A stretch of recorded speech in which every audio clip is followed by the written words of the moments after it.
Hi, welcome to TsTake. We're here with Emily Romero today. She works for a public relations firm here in Albuquerque, New Mexico. Emily, would you like to introduce yourself? Hi, my name is Emily Romero. I'm the director of a public relations firm in Albuquerque, New Mexico, and I'm excited to be on the podcast today.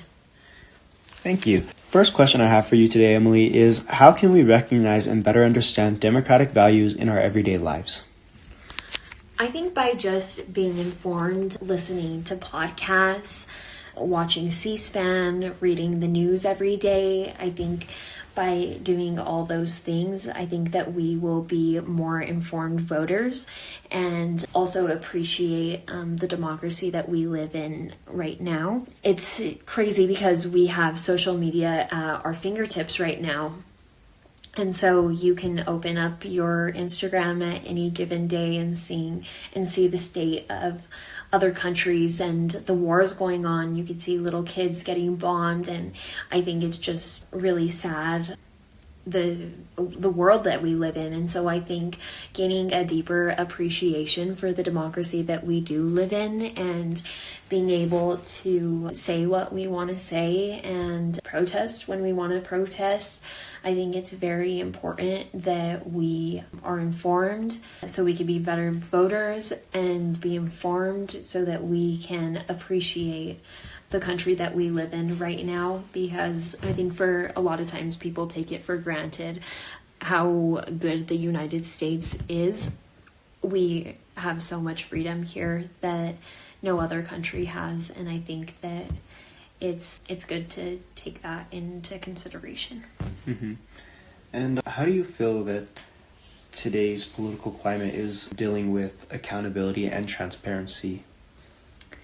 Yeah, I think it's very hard as an American living in this country because we don't see a lot of transparency from our government. Especially with like the Epstein files and stuff like that. Yeah, the Epstein files, it was a hard pill to swallow. First of all, that it took so many years for these to come to light. Second of all, for that no one has been held accountable. We're still not getting the accountability aspect of it. We're not getting the transparency of it. We're seeing these pictures, but no one is being held accountable. We have names redacted of people who are doing these crimes on children.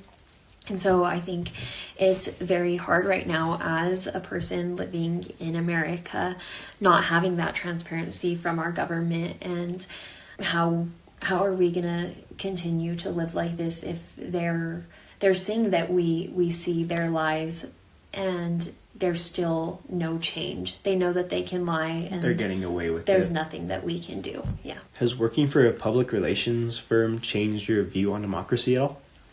Yeah, I think that it definitely has. Before working for a public relations firm, I definitely leaned more right.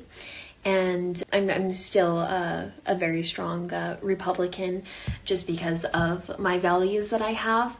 But seeing it in my day-to-day life and seeing how it's affecting people who are working in these different sectors of that they need permissions from government entities, and seeing how this administration is just affecting business as a whole has been really sad to see. And I think that it's definitely changed my perspective on how our government operates and how hard it is for our clients to exist in this economy. Mm-hmm. Would you say that it's changed it in sort of a negative, maybe positive, or just kind of just altered your view on the whole deal? I feel like it definitely depends on the industry. Some industries I feel like definitely negative. I know that Donald Trump is doing a lot to stop renewable and clean energy projects. And as someone who wants to do her part in stopping climate change and seeing the day-to-day of in my personal life and on the news, just seeing how our world is being affected by climate change with the glaciers melting. It's getting hotter right now. We're going through the hottest temperatures we've ever seen in March, and there's still being the oil and gas are finite resources, and so at some point they're gonna run out. And so in school we learned think 7 generations ahead, and so in what is our world going to look like if we continue on this path? And I think that's very hard for me to see and be okay with. Right. Next question I have for you is, how do you see democracy in your personal life compared to your professional life? I feel like you kind of touched on that a second ago, but I'd like a more in-depth answer for that. Definitely in my personal life, the values that I have, I feel like the administration is doing really good in some things and making a lot of much needed changes. But in other ways, the administration is not doing what they promised to do.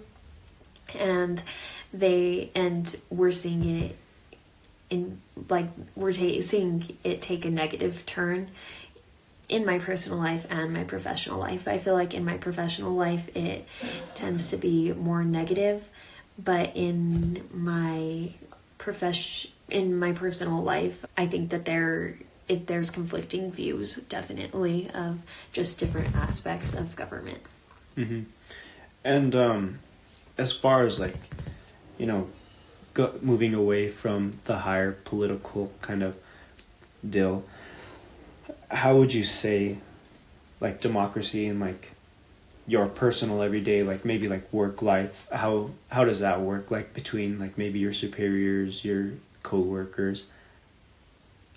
Yeah, so in my professional life, being the director, I manage 3 other employees, and there's 2 people above me in our workplace, and we tend to have more of a collaborative environment, and so we all work together on projects. No one is above an edit.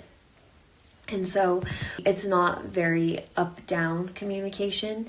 It's very collaborative, where we're all working together.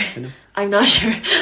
It's up-down for sure. I remember that from my classes, but I was a communication major in school and a journalism major, and so I learned all these theories. But anyways, it's more of where we work together, and we all are working towards a common goal, which I think that if we saw more of that in our democracy, it would be better if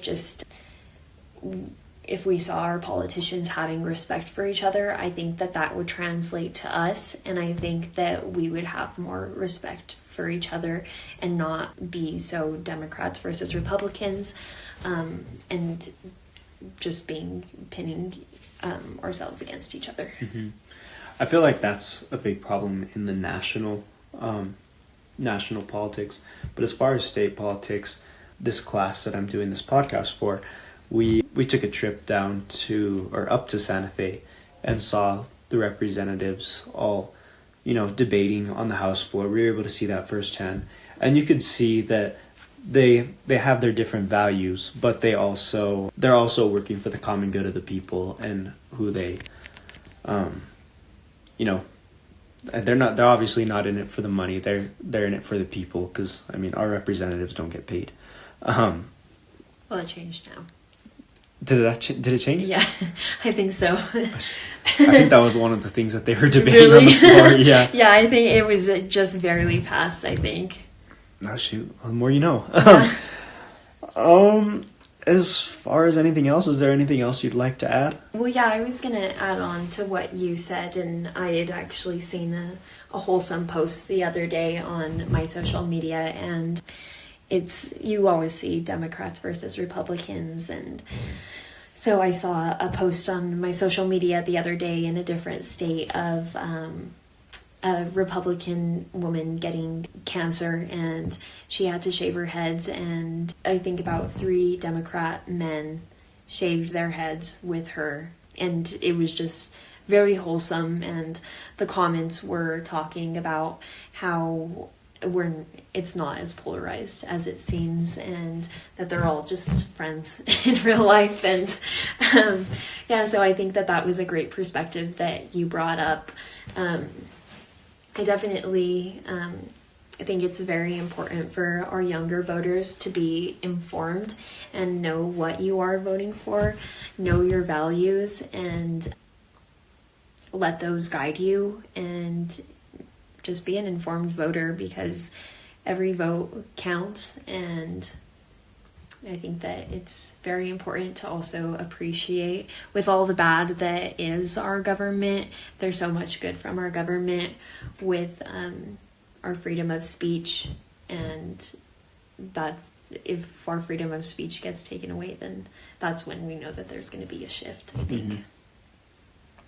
Yeah. Well, thank you for coming aboard. Yeah, thank you.